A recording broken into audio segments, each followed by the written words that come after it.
my name is Jennifer. Welcome back to my channel. I'm now Jen Reads Lottie. This is my daughter Claire, as you probably have met. Anyways, oh honey, she just keeps putting books in my stack that I have. So I wanted to talk about my November reading wrap up. I am doing this the day before Thanksgiving. The book I'm currently reading is Fountains of Silence, and I'm a little more than halfway done, but since tomorrow's Thanksgiving and then we have some friends that are going to be staying with us for almost 2 weeks because they're planning on moving here and they're looking for houses. So I don't know how much time I'm going to have to read. So that'd be awesome if I did finish that. So here I am a few days later, and I did finish this one. So crazy, I finished 4 books, and they were like long ones except for one. Like, how crazy is this? Like, I actually finished that many books, but this was a 5 out of 5 for me. I had a really good month. This one got me a little emotional just because the way the story was. So I did want to come in here and say I did finish this book this month for it, so exciting. But I wanted to close out everything that I've read, and so I wanted to talk about the 3 books that I did read, and I'm surprised at how much I did read. I mean, I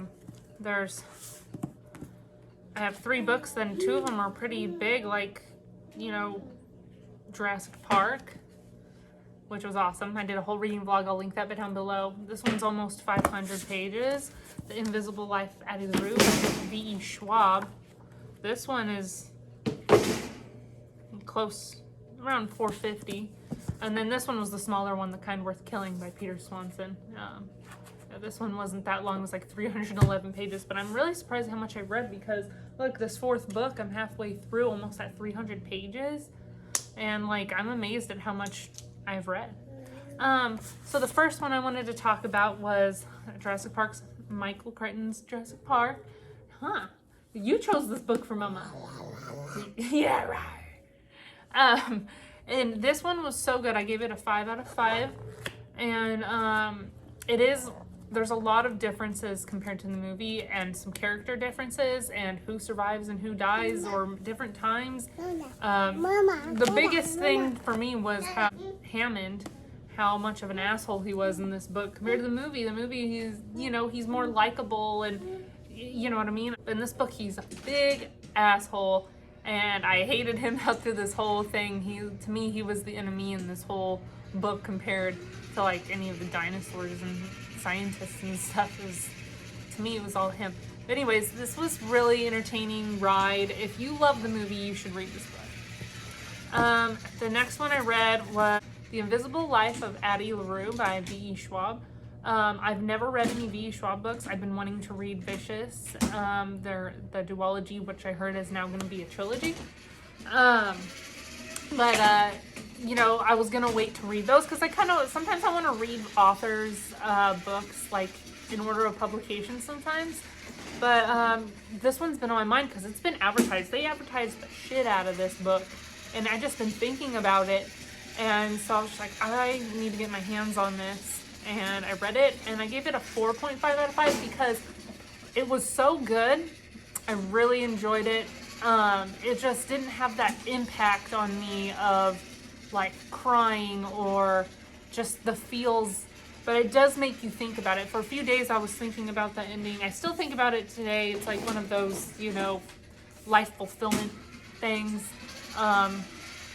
I don't know, it's really good story. It's like historical fiction and fantasy and like contemporary at the same time, because it starts out in the 1700s, and then it goes until 2014, I want to say, and goes back and forth throughout this whole book, and there's different history, of historical things that happened, like the wars and whatnot that she went through.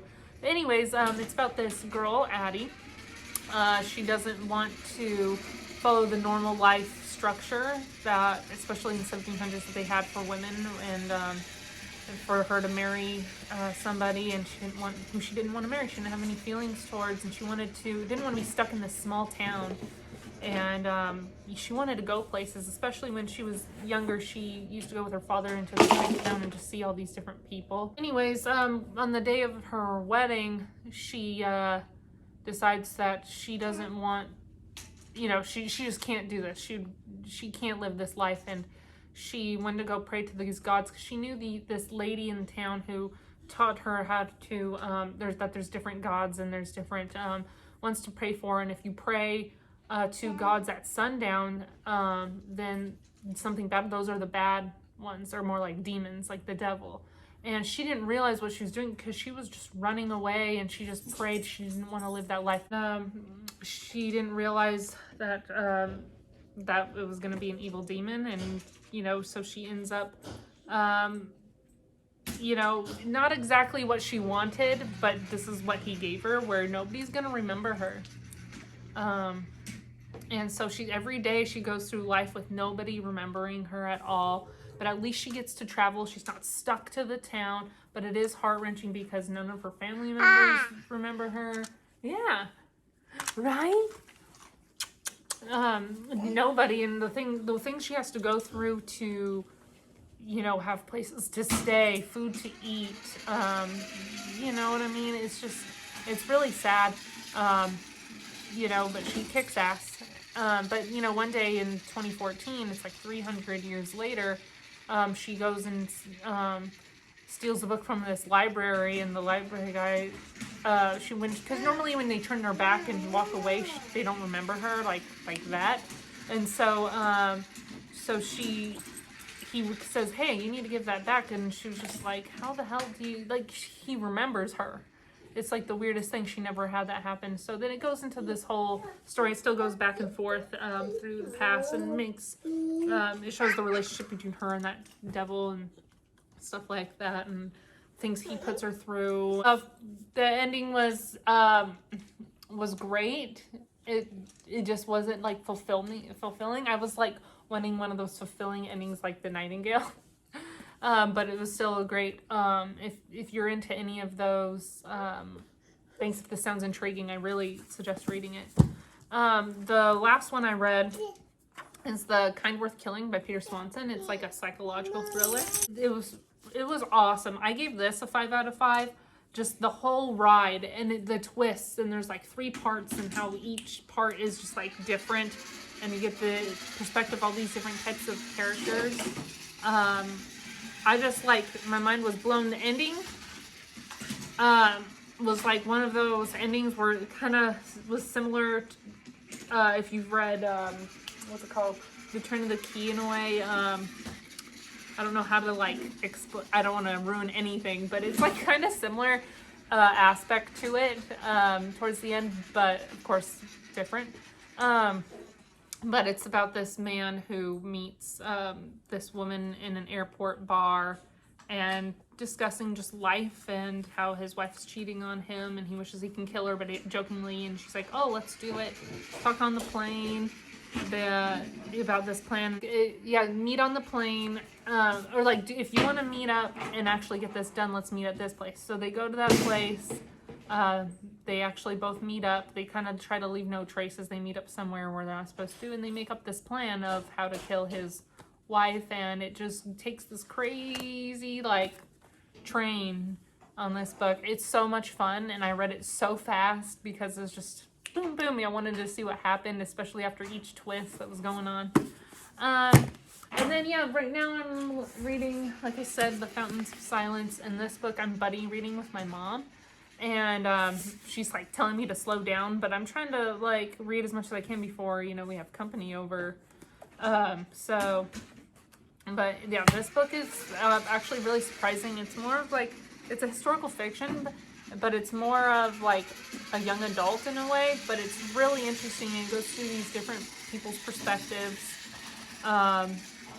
And just the things going on in 1950s Spain under the rule of Franco, and he's similar to a Hitler in a way, and just the way he runs the country, the way the guards are, how the control is. And there's this American boy who's staying at this hotel near the U.S. Embassy, because they allowed to have travelers now from out of the country to stay, and they're seeing this all these craziness happen, and when they leave the hotel or if they go exploring, they see how things are there, and there's these certain rules and how unfair it is to the people living in Spain, and it's kind of rude of awakening. But you know, this kid is a photographer, and he on one day he takes a picture of something, and these guards take his film and everything, and if he ever got caught by certain people doing something, he'd probably get killed. So it's just crazy. It goes on from there, and it's just all these different perspectives from the story.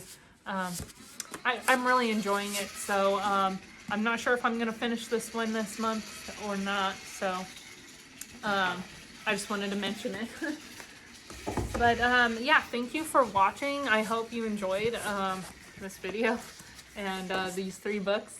I hope you enjoyed it. I really highly enjoyed all these books. Very highly suggest all of them. Like I said, like if you're into thrillers, read The Kind Worth Killing. If you love Jurassic Park, read Jurassic Park. And if you're into that story that I discussed with this one, read it. It's really fun. Yeah, just thank you for watching. Can you say thank you for watching? Bye-bye. Bye-bye. Yeah. Say bye-bye. Thank you for watching. I love you. Hi, you. Aww. Bye.